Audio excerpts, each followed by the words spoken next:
Hello les amis, on se retrouve aujourd'hui pour une nouvelle vidéo. On va parler aujourd'hui de l'erreur que font beaucoup en choisissant la micro, qui est une erreur de vision et non pas une erreur de chiffre ou une erreur de calcul. Le constat que je fais aujourd'hui, à force d'accompagner et d'échanger avec des dizaines de freelances toutes les semaines et tous les mois, c'est que en fait beaucoup alors déjà comparent des choses qui ne sont pas comparables. Ce que je veux dire par là, c'est que comparer du chiffre d'affaires, du salaire, du revenu, enfin bref, ce sont des choses complètement différentes.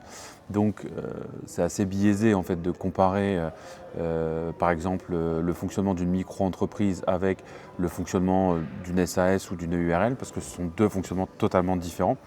Et le problème de beaucoup de personnes que je constate, c'est que beaucoup en fait ont cette vision de ce que j'appelle moi le NITP, c'est le Net in the Pocket. Et donc en fait, beaucoup sont dans cette logique de tout vouloir en perso, de tout vouloir dans leur poche, de tout vouloir sur leur compte courant, etc.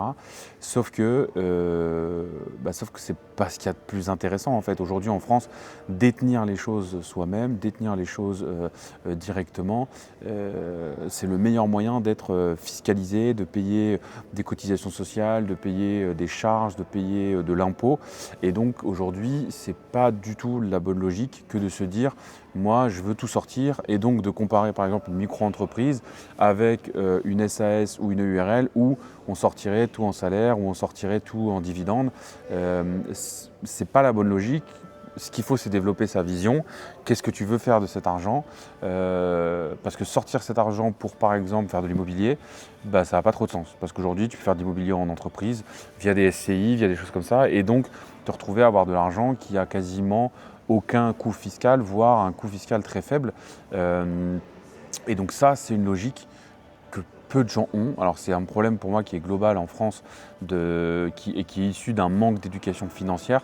Aujourd'hui on voit, et moi je constate des personnes qui ont fait les meilleures écoles d'ingénieurs par exemple, n'ont pas forcément de notions économiques avancées et de notions financières, on va dire, entre guillemets, fondamentales. Et ça c'est un problème. Aujourd'hui, le meilleur moyen d'optimiser une activité de freelance, c'est de structurer les activités en entreprise via divers types de sociétés, que ce soit des SCI, que ce soit des holdings, ça peut permettre aussi demain des associations, enfin bref, il y a plein de manières de faire, mais la meilleure manière de s'y prendre aujourd'hui, c'est de réfléchir en société et donc de ne sortir en fait de la société que ce dont on a besoin en fait pour vivre. En somme, nous, avec les freelances qu'on accompagne, on réfléchit souvent en ce qu'on appelle en lifestyle, c'est-à-dire de quoi tu as besoin pour financer ton lifestyle, tes charges, tes courses, la bagnole, les enfants, enfin bref. Et même là-dedans, on va regarder qu'est-ce qui est potentiellement optimisable. Mais la logique aujourd'hui à avoir, c'est de réfléchir à ne fiscaliser, à ne sortir que ce dont tu as besoin. Et en fonction des projets que tu veux mettre en place en parallèle, que ce soit de l'immobilier, de la bourse, de la crypto, des finances, enfin peu importe en fait ce que tu veux mettre en place en parallèle, et bien l'idée derrière c'est de trouver les bons véhicules, les bonnes manières, les bons moyens de faire ces choses-là, mais de les faire par le biais de la société, par le biais d'entreprises et d'encapsuler tout ça dans des sociétés. L'intérêt, il est fiscal, clairement, il est comptable, il est financier.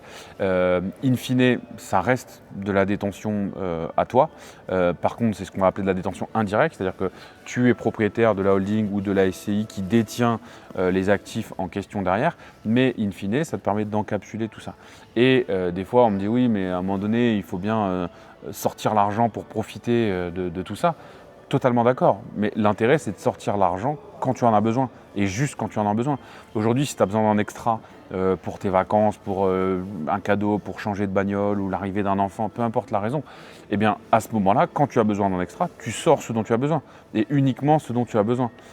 Et c'est ça le vrai intérêt, c'est de ne pas sortir bêtement tout le temps, mais c'est juste de sortir de la structure, de la société, quelle qu'elle soit, de sortir quand tu as besoin. Et à ce moment-là, de voir quel est le meilleur véhicule, on va dire financier, pour sortir cet argent. Est-ce que c'est du dividende? Est-ce que c'est du salaire? Est-ce que c'est d'autres possibilités?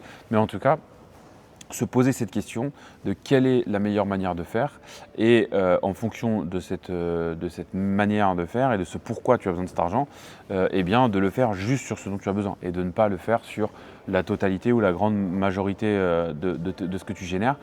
Parce que du coup, c'est dommage et c'est pour moi tout le point négatif de la micro-entreprise, c'est que la micro-entreprise, elle te contraint à une chose, c'est fiscaliser 100% de ce que tu génères. Donc fiscaliser 100% de tes revenus au niveau des cotisations sociales et passer dans ton IR également tout ce que tu génères en fait. Enfin, voilà, une grande partie, moins des abattements et choses comme ça, mais grosso modo, tu vas te retrouver à fiscaliser. Et donc moi, je vois des personnes qui sont en freelance, en micro, qui ont besoin de peut-être 2500, 2000, 2500, 3000 euros pour vivre par mois, mais qui se retrouvent à fiscaliser des sommes de l'ordre de 6, 8, 10 000 euros par mois. Et ça, aujourd'hui, ça n'a aucun sens.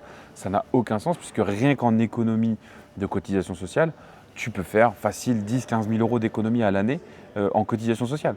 Donc, ce choix-là, aujourd'hui, il est important et cette logique de détention, d'investissement, etc., que beaucoup ont, eh bien, en fait, il faut réussir à la mettre en place, la mettre en pratique de manière intelligente. Et donc, pour ça, à mon sens, la meilleure manière de faire aujourd'hui, c'est de le faire en société. Je ne vois pas comment on peut faire ça autrement. La France offre plein de possibilités au niveau des sociétés, au niveau des montages, etc. Donc il y a plein de choses à faire. Je crois que c'est Xavier Niel qui disait la France est un paradis fiscal complexe. Je pense que ce n'est pas totalement faux. Parce que quand on voit certains régimes fiscaux, certaines choses que tu peux mettre en place, tu te rends compte que ça peut être quand même très avantageux et ça peut te permettre quand même de faire pas mal de choses.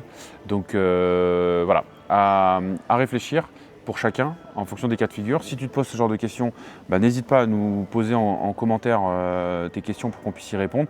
Et si ta situation te préoccupe, ou en tout cas tu te dis tiens, c'est pas totalement con ce qu'il nous dit là et ça peut être intéressant de creuser, n'hésite pas également à regarder dans la description ou éventuellement même via LinkedIn ou autre, enfin bref, à entrer en contact avec nous d'une manière ou d'une autre pour qu'on puisse ensemble analyser un petit peu ta situation, voir un peu comment tu fonctionnes et qu'est-ce que tu pourrais avoir comme scénario qui pourrait être plus intéressant et plus avantageux pour toi. Donc n'hésite pas à checker tout ça, n'oublie pas de t'abonner pour vous donner de la force, vous êtes trop nombreux à regarder les vidéos et à ne pas être abonné, donc comme ça tu rates pas, on a des vidéos qui sortent toutes les semaines, donc regarde tout ça et moi je te dis à très bientôt sur la chaîne pour une prochaine vidéo. Ciao, bye bye.